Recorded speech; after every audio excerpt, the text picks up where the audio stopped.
Winter weather is back. Find out what parts of the state could see freezing rain. Norman police issue a silver alert, and the coronavirus takes a cruise. This is OU Nightly.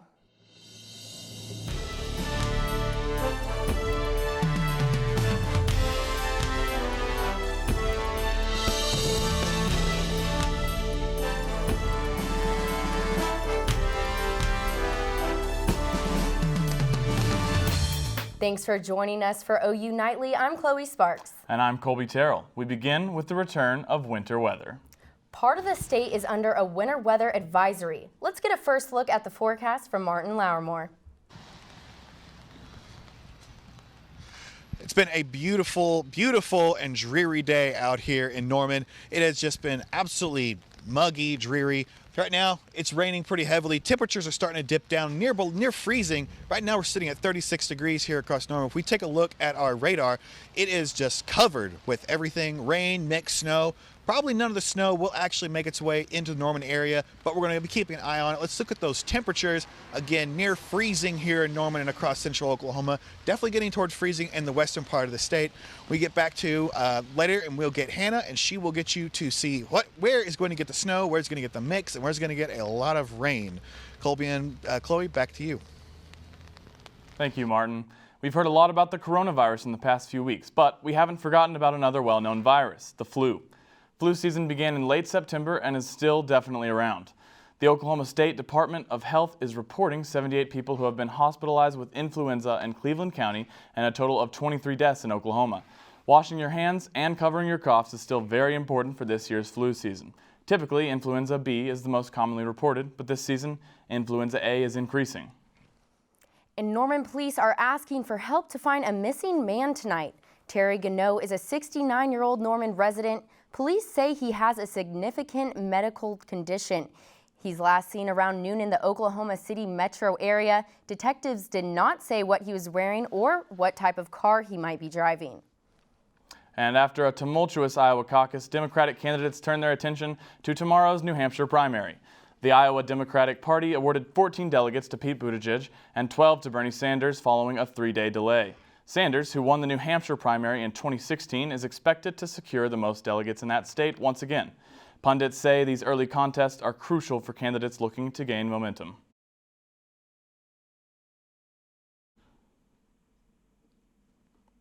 The next state to award delegates will be Nevada, which holds its caucuses on February 22nd. And former New York City Mayor Mike Bloomberg is the latest Democratic candidate to join the presidential race. Bloomberg is new to the running, but stopped in Oklahoma City along his campaign trail. Lindsey Gibbs has more on the events that took place over the weekend. Lindsey? Hey, good afternoon, Chloe. Mayor Bloomberg spoke for about 30 minutes here in the red state about inequality, healthcare, and beating Trump. With him was reality TV court show host Judge Judy. Late to the party, Democratic candidate Mike Bloomberg visited the Sooner State on his campaign trail over the weekend.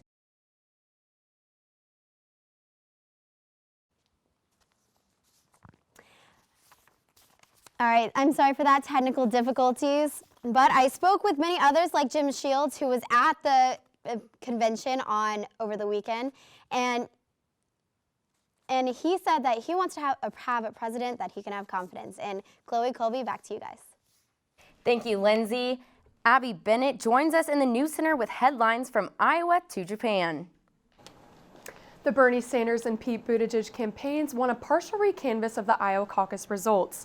The Iowa Democrats updated vote numbers yesterday that put Buttigieg at a less than 1% lead over Sanders. Questions have been raised about the quality of the results due to a faulty vote counting app and an overwhelmed call center.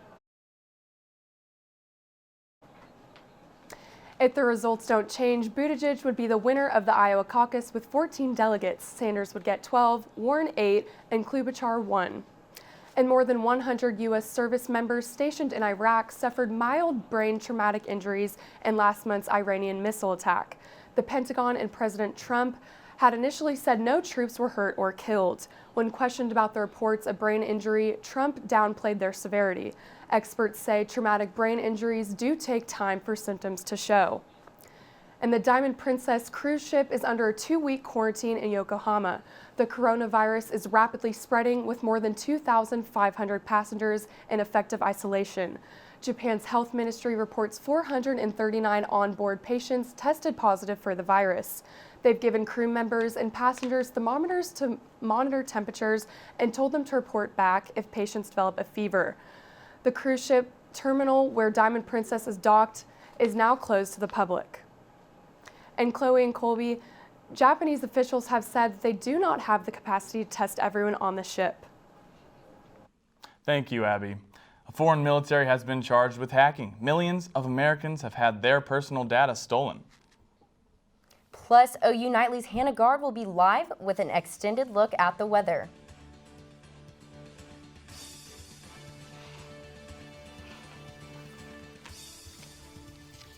Coming up on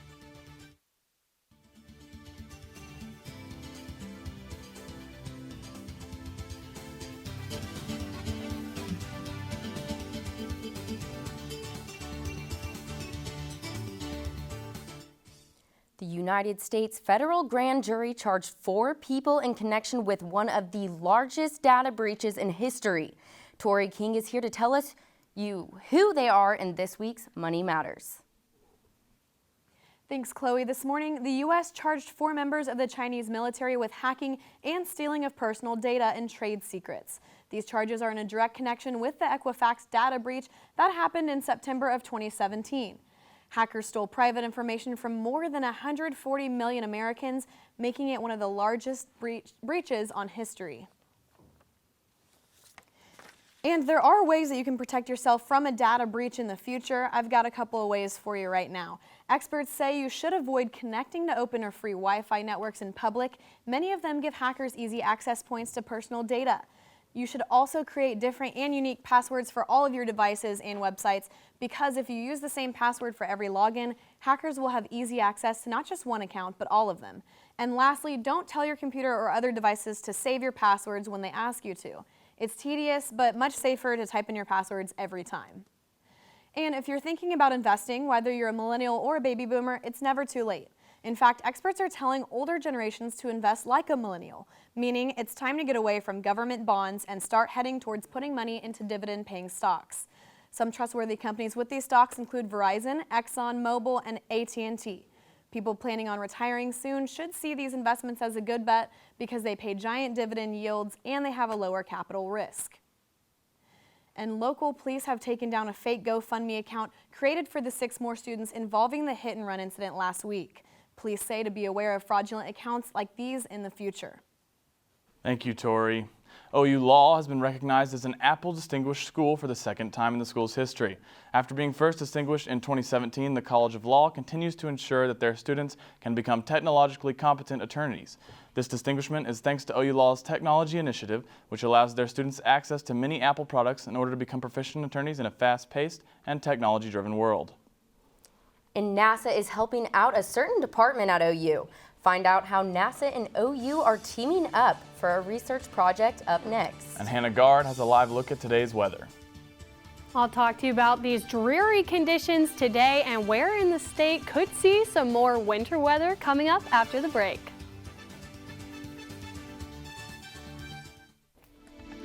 Welcome back to OU Nightly. It has been a dreary day out there across the board, seeing plenty of cloud coverage on all of our cams, even some moderate rain there on our Norman cam. Temperatures sitting in the mid-30s. It's definitely feeling chilly with that northerly wind at 11 miles per hour, and this is not going anywhere. It is way cooler than it was this weekend. A 20-degree temperature change in central Oklahoma, even seeing up to a 30-degree change in the far southern part of the state. This is due to the system that we've seen moving through over today, and it will continue into tomorrow and early on Wednesday. We could see some chances for snowfall and wintry mix out in the western part of the state as this starts to move through. Tuesday clearing up just a bit, but Wednesday we'll see that second round of heavier rainfall rainfall, as well as another chance for some wintry mix. We could see even reach possibly into central Oklahoma if we have those temperatures dipping down low enough before this all moves out by late Wednesday night. We do have a winter weather advisory in effect for the western part of that state where that snowfall was on our map.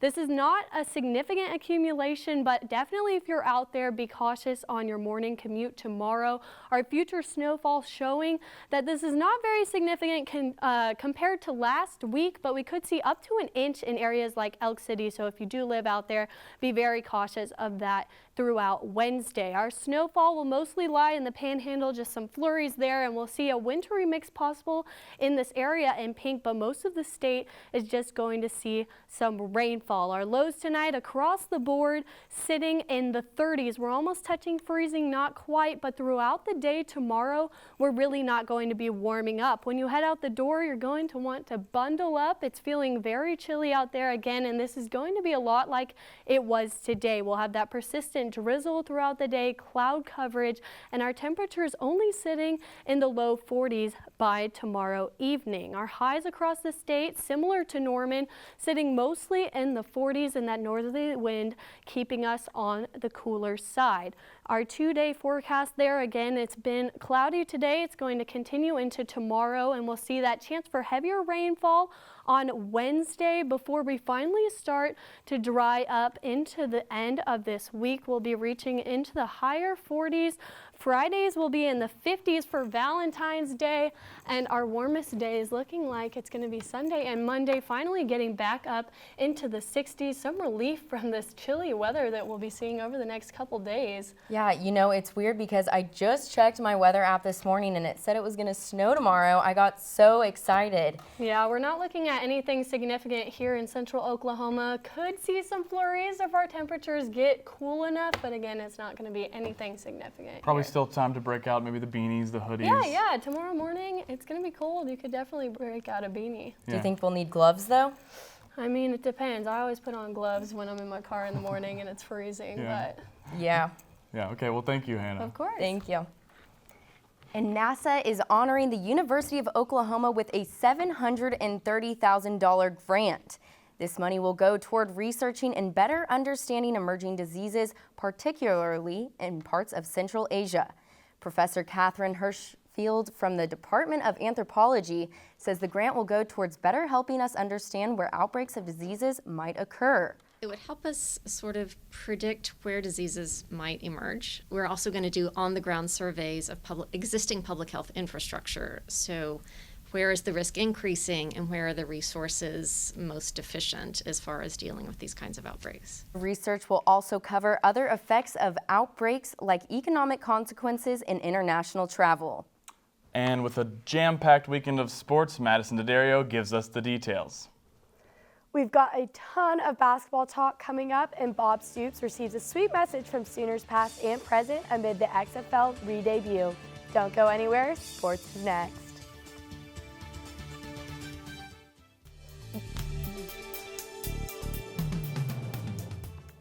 Welcome back to OU Nightly. I'm Madisyn Daddario, and it's time for sports. The men's basketball team made waves in the rankings this weekend, taking down number 13 West Virginia. Senior forward Christian Doolittle stood out this Saturday, totaling 27 points and 12 rebounds. With under 5 minutes left in the game, the Sooners pushed an 18-point lead, which proved too much for the Mountaineers to handle. The Sooners took the 69-59 win. 59 here at the Lloyd Noble Center. Now, Christian Doolittle's 27 points and 12 rebounds certainly didn't hurt, but West Virginia actually shot the ball 27 more times than Oklahoma did today. Thanks to that effort on the defensive end, Lon Kruger and the Sooners have arguably their biggest win of the season. You know, they've got those two big guys by the buckets, so they got a lot of offensive boards back, but our guys battled in there and fought them hard every step of the way. Again, we'll take that anytime. You know, highly ranked team coming in second in the conference, playing with a lot of momentum. But we knew this game was going to be a battle, especially down low. So me and Brady had to, be ready for this game. I feel like we handled the challenge. a huge resume builder for Oklahoma, but they're not done yet. A quick turnaround, and they host Iowa State here on Wednesday night, and you're going to want to stay tuned with OU Nightly and OUNightly.com throughout the week for more updates on Sooner basketball. Reporting in Norman, Sam Brown, OU Nightly. The women's basketball team took on Iowa State Saturday and fell just short to the Cyclones, 59-63, making this their first loss since Sherry Cole's 500th win. They look to redeem themselves in Bedlam tomorrow at 7. And if you want even more OU hoops, be sure to check out the spring debut of Sooner Sports Pad tonight. Meridith Mulkey has the preview. Meridith? Hey Madisyn, we have a hoops extravaganza going down tonight in Studio D, and yes, it's our first show of the spring semester. We'll have guests from both men's and women's basketball in studio, also a look at the enhanced fan experience at Lloyd Noble this season, and it's never a bad time to talk football in Oklahoma. A Sooner NFL Draft preview tonight at 7:30 on Fox Sports Oklahoma. And if you missed that one, you can catch the replay right here on OU TV tomorrow after our newscast. Back to you, Madisyn. Thanks, Meridith. From college to the pros, the Thunder lost a heartbreaker to the Celtics last night. They started out strong, ending the first half with a 9-point lead. Going into the second, Boston answered with an intense momentum, giving the Thunder a tight game. In a nail-biting end, the Thunder fell short by 1 point. The XFL is back, and at the Dallas Renegades' last practice before their debut, Coach Bob Stoops received a surprise good luck video from some familiar faces.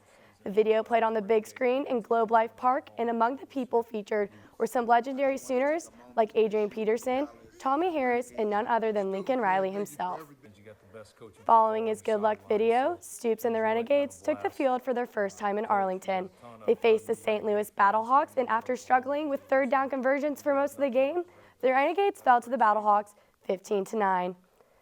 Coming off of a World Cup win, the U.S. women's national team is all gas and no brakes. They took down Mexico in the CONCACAF semifinals to qualify for the 2020 Olympics. The team moved on to the finals versus Canada, coming out with a 3-0 win. Following the finals, Kristen Press was awarded the Golden Ball that she felt her dad was more deserving of. So what exactly is the Golden Ball? So the Golden Ball is awarded to who they feel the best player of the tournament is, and Kristen Press is on the come up. From the Golden Cup, from the World Cup to now, she has been incredible. The World Cup is really where she got her momentum, but she is making waves in the women's soccer world. I mean, the whole U.S. women's national team is. They're attempting to be the first team to go back-to-back in the Olympics and the World Cup, and I think if there's a time for them to do it, it's now. They have been absolutely amazing. Awesome. I would love to see that happen. You know, Team USA all the way. Oh, yeah, of course. Okay, thank you, Maddie. Thank you. Sometimes it takes a lot out of you to get a math problem right. And sometimes the right reward makes it really easy. We'll show you straight ahead on OU Nightly.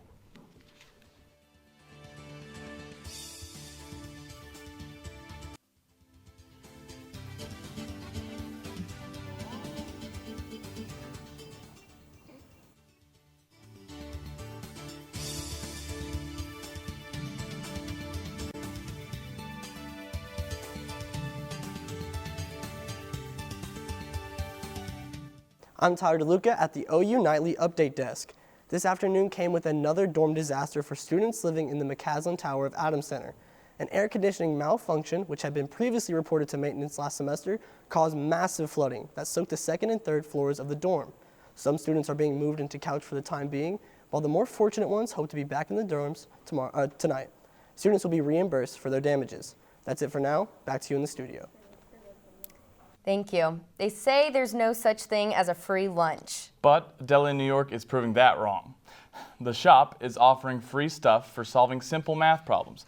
If a customer gets the problem right, they get 5 seconds to grab whatever they want. The store's owner's son, who's a cashier, is offering the contest and paying for the items out of his own pocket.